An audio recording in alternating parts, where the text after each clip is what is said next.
वालेकुम एवरीवन, मैं हूं मोहम्मद तलहा और आप लोग देख रहे हैं तलहा स्पेस एकेडमी। आज यूनिट 1 के स्ट्रक्चर्ड क्वेश्चंस को सॉल्व करने की बारी है। हमारे हर बुक में जो चैप्टर्स एंड हो रहे हैं, हर चैप्टर के एंड के अंदर end of the unit questions हैं, और वो जो end of the unit questions हैं वो दो हिस्सों में है। सेक्शन ए में एमसीक्यूज हैं और सेक्शन बी में स्ट्रक्चर्ड क्वेश्चंस हैं। आज बारी है यूनिट 1 यानी कि फिजिकल क्वांटिटीज एंड मेजरमेंट्स के स्ट्रक्चर्ड क्वेश्चंस को सॉल्व करने की। So let's start. बाकी चैप्टर्स में आपको न्यूमेरिकल्स मिलेंगे। ये पहला चैप्टर है जिसमें न्यूमेरिकल तो नहीं है, स्ट्रक्चर्ड क्वेश्चंस के नाम से है। हमें क्या करना है, हमें कॉलम ए के अंदर कोई एक्शन दिया गया है और कॉलम बी के अंदर हमें ब्रांच लिखनी है कि जो भी काम हो रहा है उसका ताल्लुक किस ब्रांच से है, जिसकी एक मिसाल उन्होंने सॉल्व की हुई है।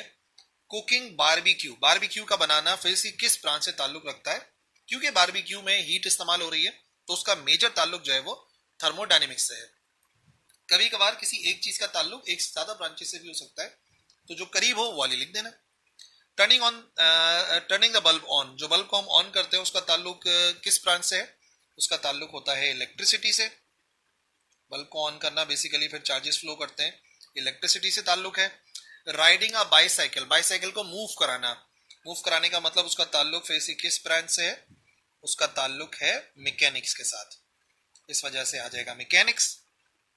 लुकिंग फॉर जाइंट गैलेक्सीज, जो हम गैलेक्सीज देखते हैं उनका ताल्लुक किससे है, एस्ट्रोफिजिक्स से। एस्ट्रोफिजिक्स के अंदर हम एस्ट्रोनॉमिकल बॉडीज पढ़ते हैं और गैलेक्सीज में एस्ट्रोनॉमिकल बॉडीज पाई जाती हैं। Producing a loud sound, sound produce हो रहा है तो उसका ताल्लुक होगा फिजिक्स की एक ब्रांच से जिसे कहते हैं साउंड। डिस्क्राइबिंग एन एटम, किसी को एटम समझा रहे हैं तो जाहिर सी बात है एक बड़ी अहम ब्रांच है जिसे कहते हैं एटॉमिक फिजिक्स, इसका ताल्लुक इस ब्रांच से है। और फाइनली ऑब्टेनिंग एनर्जी फ्रॉम अर्थ, अगर हम किसी भी तरीके से अर्थ से एनर्जी हासिल करते हैं तो वो फिजिक्स की एक ब्रांच है जिसे कहते हैं जियोफिजिक्स। ठीक है, तो बड़ा ही आसान सा काम है। एमसीक्यूज के अंदर ये चीज आ सकती है कि this action is the example of which branch, तो 4 ऑप्शन होंगे, उनको आप सॉल्व कर सकते हो। नेक्स्ट क्वेश्चन नंबर 2, हमारे पास एक टेबल है जिसे हमें कंप्लीट करना है। पहले कॉलम में फिजिकल क्वांटिटीज हैं, एसआई यूनिट्स हैं, और टाइप हमें लिखनी है कि वो बेस क्वांटिटी है या ड्राइव्ड क्वांटिटी है। सबसे पहली बात, एक फिजिकल क्वांटिटी है जो कि यहाँ पे गलत दिखी हुई है, यहाँ पर आना चाहिए electric current.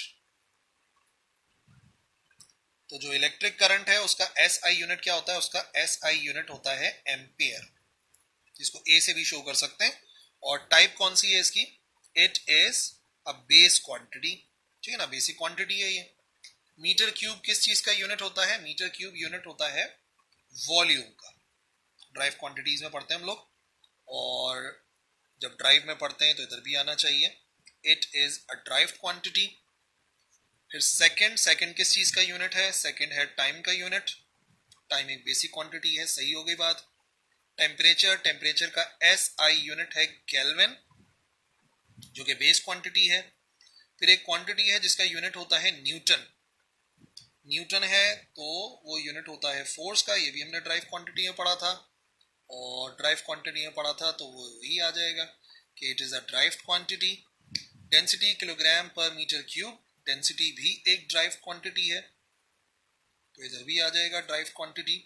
Acceleration is also a drive quantity और उसका यूनिट होता है मीटर पर स्क्वायर सेकेंड, या ऊपर जाके पावर -2 भी हो सकती है, और it is also a derived unit.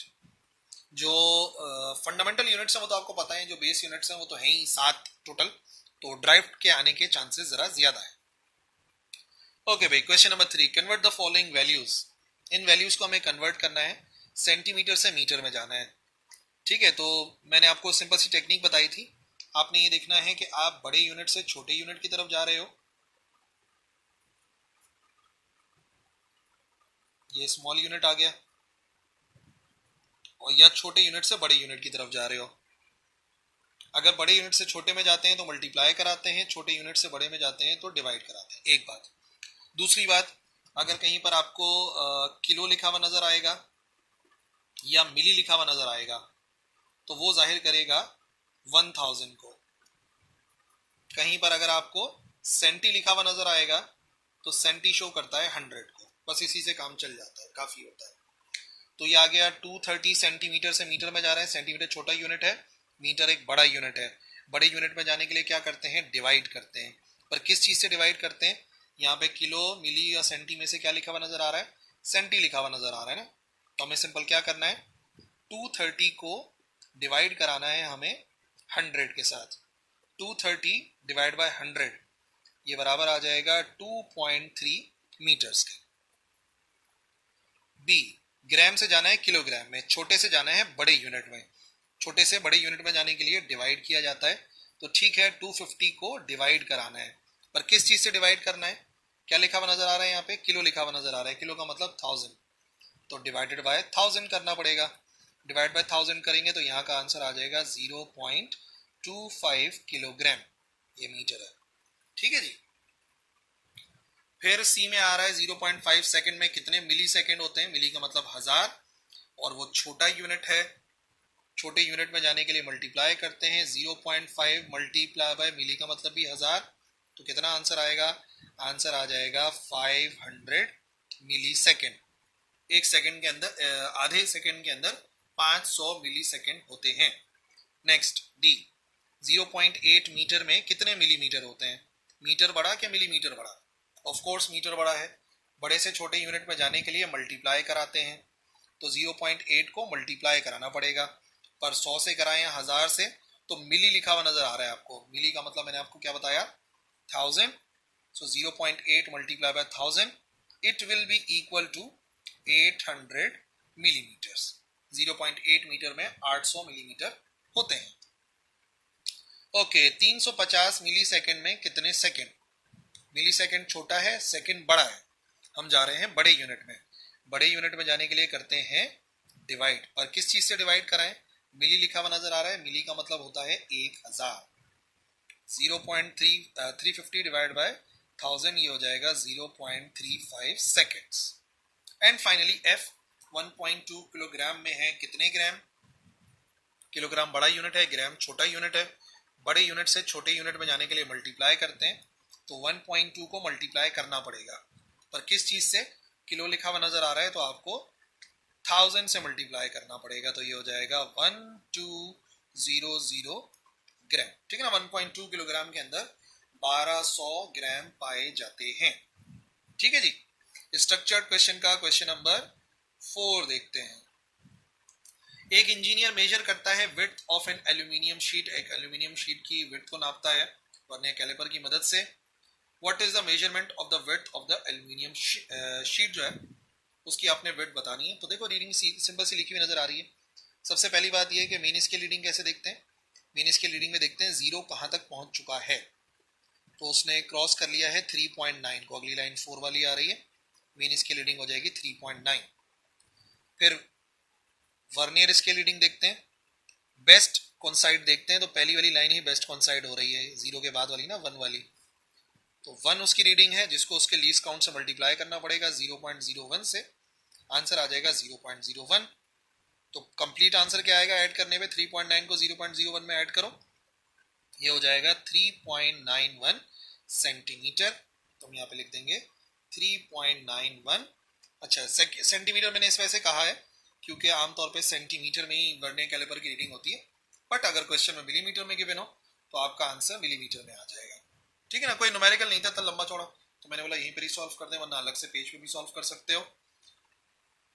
B में लिखा है which gives more precise measurement. किसकी रीडिंग जो है वो सबसे ज्यादा प्रिसाइज होती है, सबसे ज्यादा सही होती है, वर्नियर कैलिपर की, स्क्रू गेज की या मीटर रूल की। तो स्क्रू गेज वाले लेक्चर में ही समझाया था, सबसे ज्यादा एक्यूरेट रीडिंग स्क्रू गेज देता है। क्यों देता है, क्योंकि इसका लीस्ट काउंट सबसे कम है। अगर नहीं पता लीस्ट काउंट का क्या मतलब है, उस लेक्चर में मैंने पूरा एक्सप्लेन किया था। बट लीस्ट काउंट का मतलब होता है किसी भी इंस्ट्रूमेंट के जरिए सबसे छोटी रीडिंग जो हम मेजर कर सकते हैं। तो स्क्रू गेज से हम बहुत ही छोटी रीडिंग मेजर कर सकते हैं, इस वजह से इसका आंसर काफी ज्यादा प्रिसाइज आता है। ओके जी, क्वेश्चन नंबर 5। एक पेंडुलम है जो कि स्विंग करता है एज शोन इन फिगर। ये इस तरीके से स्विंग कर रहा है लगातार, एक्स से वाई पर गया, फिर वापस एक्स पर आ गया। What would be the best accurate way of measuring time for one oscillation? हम एक ऑसिलेशन के लिए टाइम मालूम करना चाहते हैं with the help of a stopwatch। तो सबसे बेहतरीन तरीकाकार क्या होगा। Record time for 10 oscillation and multiply by 10। record time for 10 oscillation and divide by 10, record time for 1 oscillation, record time for x to y and double it. देखो सबसे आसान काम क्या रहेगा, अगर आप ये करने लगोगे ना तो मुश्किल हो जाएगी, क्योंकि इतनी देर में आप स्टॉप वॉच ऑन ऑफ ही करोगे और इसको देख ही रहे होगे तो एक राउंड मुकम्मल कर लेगा, तो गलती के चांसेस ज़्यादा हैं, इस वजह से हम ऐसा नहीं करेंगे। एक्स से वाई का नाप लें तो ये तो और मुश्किल हो जाएगा, जब ये मुश्किल है पूरी ऑसिलेशन तो ये तो और ही मुश्किल हो जाएगा, इसको भी क्रॉस कर दो, इसको भी क्रॉस कर दो, ये वाला तो मेथड ही गलत है। तरीकेकार ये होता है कि आप इसकी 10 मरतबा ऑसिलेशन के लिए टाइम देख लो। मिसाल के तौर पे आपने एक पेंडुलम का सेटअप करा और उसको 20 सेकंड लगे, 20 सेकंड लगे कितने, 10 रोटेशन मुकम्मल करने में, तो सीधा सा काम क्या होगा, अगर 10 रोटेशन या 10 वाइब्रेशंस के लिए उसे 20 सेकंड लगे हैं तो हम क्या करेंगे, टोटल टाइम को डिवाइड करा देंगे नंबर ऑफ वाइब्रेशन से, कैंसिल होके हमें आंसर मिल जाएगा उसका एक ऑसिलेशन के टाइम का 2 सेकंड। तो बेस्ट मेथड यही वाला होता है, record time for 10 oscillation and then फिर हम उसको क्या कर देंगे, डिवाइडेड बाय 10। नेक्स्ट, सही प्रीफिक्स लिखना है, write the correct prefix of notation. ठीक है, तो अब यहाँ पर आपने क्या देखना है, यहाँ पे आपने देखना है प्रीफिक्स कौन सा सही रहेगा। तो यहाँ पर 750 तो लिखा रहने दिया, 2 जीरो हटा दिए गए। अब 2 जीरो का मतलब होता क्या है प्रीफिक्स के अंदर, अगर प्रीफिक्सेस याद नहीं है तो सबसे पहली फुर्सत के अंदर आप प्रीफिक्सेस को याद कर लें कि प्रीफिक्स क्या होते हैं। लेकिन यहाँ पे मैं रिवाइज करा देता हूँ थोड़ा सा कि 2 जीरो का मतलब क्या होता है, यानी कि 100 को कैसे लिखा जाता है, ये देख लें। ठीक है, 100 अगर हमें कभी भी लिखना होता है तो 100 का मतलब हम क्या लिखते हैं, हम लिखते हैं हेक्टो, हेक्टो लिखा जाता है। एक 10 लिखना होता है तो डेका लिखा जाता है, किलो होता है, मेगा होता है, गीगा होता है, टेरा होता है, और छोटे के अंदर डेसी होता है, सेंटी होता है, मिली, माइक्रो, नैनो, पिको, फेम्टो, एटो, ये याद होने चाहिए भाई। ये ऐसा ही प्रीफिक्सेस फौरन के फौरन याद कर लो अगर याद नहीं है, और अगर याद है तो फिर जो अब हम आगे सॉल्व करने वाले हैं वापस समझ में आ जाएगा। तो क्या मतलब था इसका, इसका मतलब था हेक्टो, 10 की पावर 2 का मतलब क्या होता है, 10 की पावर 2 का मतलब होता है हेक्टो, एच से शो करते हैं तो हो जाएगा हेक्टोमीटर। सही प्रीफिक्स आ सकता है 750, हेक्टोमीटर लिख दिया जाए या इसको ये 75,000 मीटर लिख दिया जाए, एक ही बात है। ठीक है, 2 डिवाइड बाय 1000, तो हम क्या लिख देंगे, 1 को हटाओ, ये तो ऐसे लिखा हुआ है 2 हो गया, और डिवाइड बाय 1000 के बजाय हम उसको ऊपर ला सकते हैं और हम इसको कर सकते हैं -3, और 10 रेज टू दी पावर -3 का मतलब होता है मिली। ठीक है, वो प्रीफिक्सेस के जरिए याद हो रहा है, तो इसको हम लिख सकते हैं 2 मिली सेकेंड। फिर 1 डिवाइड बाय 1 2 3 4 5 6 जीरोस लगे हुए, तो हो जाएगा 1 10 raise to the power -6। Prefixes में 10 रेज टू दी पावर -6 का मतलब होता है माइक्रो, तो हम इसको लिख सकते हैं 1 माइक्रोग्राम। इसी तरीके से यहाँ पर देखो 1 2 3 4 5 6 7 8 9, 9 जीरोस हैं, बड़ी वैल्यू है। ठीक है, अब 9 जीरोस को बड़ी वैल्यू में क्या कहते हैं, 9 जीरोस को बड़ी वैल्यू में कहते हैं गीगा, तो इसको हम बोलेंगे 1 गीगा मीटर। ठीक है ना, 10 रेज पावर 9 का मतलब क्या होता है, 10 रेज टू दी पावर 9 का मतलब होता है giga. Okay, now scientific notation वाले पर आ जाओ। प्रीफिक्सेस के बाद साइंटिफिक नोटेशंस को देखना है, write the values in standard and scientific notation. जो साइंटिफिक नोटेशन में उनको स्टैंडर्ड कर लो, जो स्टैंडर्ड है उनको साइंटिफिक नोटेशन कर लो। The radius of first orbit of hydrogen atom इतना होता है, तो इसको अगर आप लिखना चाहोगे सिंपल से मेथड में, यानी कि जो मैथमेटिकल स्टैंडर्ड मेथड होता है, तो एंगस्ट्रॉम का मतलब होता है 10 रेज टू दी पावर -10। अब ये लिखा हुआ है नॉर्मल स्टैंडर्ड, हम इसको साइंटिफिक कर लेंगे तो हम लिख सकते हैं 0.53 10 raise to the power -10 metre. ये स्टैंडर्ड में था, हमने इसको साइंटिफिक में कर लिया। ठीक है, और ये आपको याद रखना पड़ेगा, एंगस्ट्रॉम पढ़ते हैं इसको, एंगस्ट्रॉम का मतलब होता है 10 raise to the power -10। Okay, 1 light year इसके बराबर होता है मीटर में, तो अब इसको हम एक्सपोनेंट में कैसे लिखें, तो साइंटिफिक नोटेशन के लिए सिंपल सी बात है, डेसिमल होना चाहिए पहले नंबर के बाद, तो हम इसको लिख सकते हैं 2.628। ठीक है, ये पहले नंबर के बाद आ गया, फिर हम लिख देते हैं 10 रेज टू दी पावर, बड़ी वैल्यू है तो प्लस में पावर लिखते हैं और सिर्फ काउंट करते हैं कितने जीरो, कितना हमने डेसिमल को शिफ्ट करा है। डेसिमल अभी इधर है, जब नहीं लिखा हुआ था तो आखिरी नंबर के बाद होता है। 1 2, देखो ना यहाँ पे 1 2 3 4 5 6 7 8 9 10 11 12, 10 raise to the power 12 metre.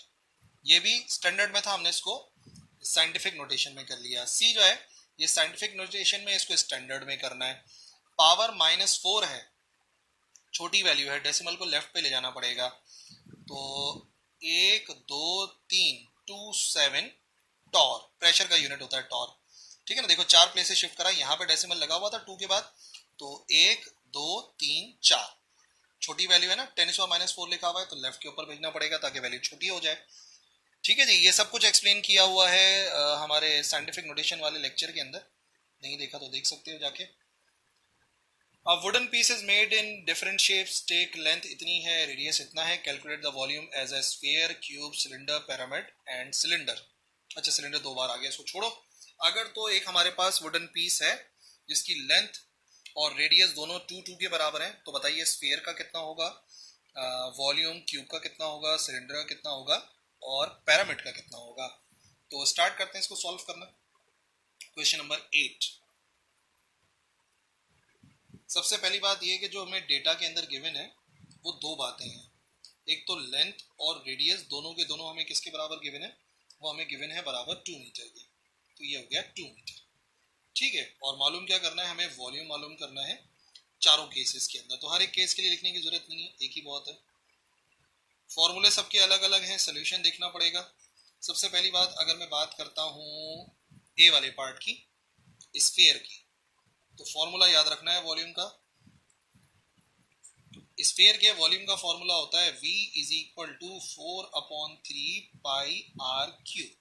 तो हमें सिंपल सा काम करना है, 4/3, पाई की वैल्यू होती है 22/7 और आर का करना है क्यूब, तो 2 का हमें करना है क्यूब। क्यूब का मतलब समझते हो ना, 2 × 2 × 2, तो 2 2 ज़ा 4, 4 2 ज़ा 8, तो हो जाएगा 4 × 22 × 8 और नीचे आ जाएगा 3 × 7। ठीक है, इसको फर्दर सिंप्लीफाई करना है, ये हो जाएगा 3 7 ज़ा 21 और ऊपर का सिंप्लीफाई कर लो, ये आएगा 704 एंड फाइनली 704 को हम क्या करेंगे, हम डिवाइड कराएंगे 21 से, तो हमारे पास आंसर आ जाएगा 33.52 और ये मीटर में था तो इसको करेंगे मीटर क्यूब। ठीक है, पहले का आंसर आ गया, किसका, स्फीयर का आंसर आ गया। स्फीयर के बाद देखते हैं क्या चीज गिवन थी, स्फीयर के बाद बी पार्ट में क्या चीज गिवन है, क्यूब, तो हम यहाँ पे लिख देंगे क्यूब। ठीक है, अगर क्यूब बनाया गया है तो क्यूब के वॉल्यूम का क्या फॉर्मूला होता है, क्यूब के वॉल्यूम का फॉर्मूला होता है length into breadth into height, जितनी लेंथ है उतनी ब्रेथ होगी उतनी हाइट होगी, तो हो जाएगा 2 × 2 × 2, तो 2 2 ज़ा 4, 4 2 ज़ा 8 मीटर क्यूब। सीधी सी बात है, क्यूब का वॉल्यूम मालूम करना बहुत ही आसान है। सी पार्ट, सी पार्ट में क्या बना रहे हैं, सी पार्ट में बना रहे हैं सिलेंडर। सिलेंडर का फॉर्मूला वॉल्यूम का V बराबर होता है पाई r² L, पाई होता है 22/7, r का स्क्वायर यानी कि 2 का स्क्वायर करना पड़ेगा, 4 आ जाएगा और लेंथ भी 2 के बराबर है, तो हो जाएगा 22 × 2 का स्क्वायर 4 × 2 यानी कि 8 / 7, तो उसको सिंप्लीफाई करना है, क्या है 22 × 4 × 2 divided by 7, it is equal to 25.1 metre cube. ठीक है, ये हो गया सिलेंडर। एंड फाइनली हमारे पास आ जाएगा डी पार्ट। डी पार्ट में हमें क्या गिवन है, पैरामिड गिवन है, पैरामिड। तो पैरामिड के वॉल्यूम का फॉर्मूला, पैरामिड के वॉल्यूम का फॉर्मूला होता है 1/3 पाई r² L, वही सेम फॉर्मूला है, डिवाइड बाय 3 करना पड़ता है, तो जो भी हमारे पास आंसर आता है पाई r² L का यानी कि 25.1, इधर से देख के लिखा है मैंने, इधर से सिर्फ इसको क्या करना है, इसको डिवाइड बाय 3 करना है, तो दिस वैल्यू डिवाइड बाय 3, ये आ जाएगा 8.38 मीटर क्यूब। ठीक है जी, और ये हो गया हमारे पास चारों आंसर, और पांचवा जो है वो दोबारा से प्रिंट हो गया, तो सिलेंडर ऑलरेडी मालूम कर चुके हैं, छोड़ दो उसे। Question number 9, find the density of wood as a sphere and cube if the mass of wood is 1 kilogram. Is there any change in density due to shape? ठीक है, अब डेंसिटी ऑफ वुड और sphere मालूम करनी है cube की सूरत के अंदर, उसका मास गिवन है, तो एक बात मैं आपको बताऊं, जो डेंसिटी होती है वो बराबर होती है मास पर यूनिट वॉल्यूम की। ठीक है, अब चाहे वुड हो चाहे स्फीयर हो, कोई फर्क नहीं पड़ता उसकी डेंसिटी में। डेंसिटी के टॉपिक में मैंने ऑलरेडी बताया था, शेप वेप नहीं। लकड़ी का आप स्फीयर बनाओ, लकड़ी का आप जो है वो क्यूब बनाओ, लकड़ी की कोई भी शेप बनाओ, लकड़ी की जो डेंसिटी है वो चेंज नहीं होती। तो इस वजह से इसका आंसर आ, ये सॉल्व नहीं करना था क्योंकि कुछ तो गिवन ही नहीं है ना यहाँ पे। सिर्फ हमें क्या कहना है, हमें कहना है no change. Question number 10, measuring cylinder है, जैसा कि आपको फिगर में नजर आ रहा है 1.31 के अंदर यहाँ पर 500 सीसी पानी से भरा हुआ है। Okay fine. स्टोन जब हमने उसमें डाला 20 ग्राम का तो वो 500 के बजाय 800 पे पहुंच गया। तो कौन सी स्टेटमेंट करेक्ट है, सिर्फ आपने करेक्ट स्टेटमेंट बतानी है। Difference between the readings give the density of stone, सिर्फ ये जो फर्क है 800 और 500 का, इससे डेंसिटी आ जाएगी? जी नहीं, इससे डेंसिटी नहीं आती। The difference between the readings give the volume of the stone, हाँ ये बात सही। अगर हम दोनों का डिफरेंस निकालते हैं तो मैं लेक्चर में भी समझा चुका हूँ और अभी इस वीडियो के अंदर भी सॉल्व करते करते बताया कि हमें सिर्फ उसका वॉल्यूम मिलता है, ना कि डेंसिटी। ठीक है, और आखिरी question, question number 11, right significant numbers in the following values. कितने सिग्निफिकेंट फिगर्स हैं? ओके, यहाँ पर 9 सिग्निफिकेंट है, 8 सिग्निफिकेंट है। ये जीरो राइट साइड पर आ रहा है और राइट साइड वाला जीरो तब सिग्निफिकेंट होता है जब डेसिमल लगा हो। इट मीन ये जीरो सिग्निफिकेंट नहीं है, तो इसका मतलब इस पूरी वैल्यू के अंदर है 2 सिग्निफिकेंट फिगर्स। ओके, 9 सिग्निफिकेंट है, 1 सिग्निफिकेंट है, 6 सिग्निफिकेंट है, क्योंकि ये तो नॉन जीरो है। ये जीरो राइट साइड पर आ रहा है और डेसिमल लगा हुआ है, इट मीन्स कि इट इज ऑल्सो सिग्निफिकेंट। तो ये क्या हो गए, ये हो गए हमारे पास 4 सिग्निफिकेंट फिगर्स। इधर आ जाइए, 1 सिग्निफिकेंट, 1 सिग्निफिकेंट, 1 सिग्निफिकेंट, ये दोनों जीरो और ये वाला जीरो क्योंकि वंस के दरमियान में आ रहा है तो ये भी सिग्निफिकेंट होता है। Trapped zeros are significant. और ये दोनों जीरो वैल्यू के राइट साइड पर हैं और डेसिमल लगा है, तो अगर डेसिमल लगा होता है तो ये भी सिग्निफिकेंट होते हैं। तो गिन लो जितने भी नंबर हैं, 1 2 3 4 5 6 7 8, there are 8 significant figures. And final D 0.0086 as dash, कितने सिग्निफिकेंट नंबर्स हैं? तो याद रखिए ये जो तीनों के तीनों जीरोस आ रहे हैं लेफ्ट साइड पर आ रहे हैं वैल्यू के, और लेफ्ट साइड वाले जीरोस सिग्निफिकेंट नहीं होते, there are only 2 significant figures. So that is it for this lecture. I hope समझ में आ गया होगा structured questions. If you have any queries you can write in the comment section. अल्लाह हाफिज।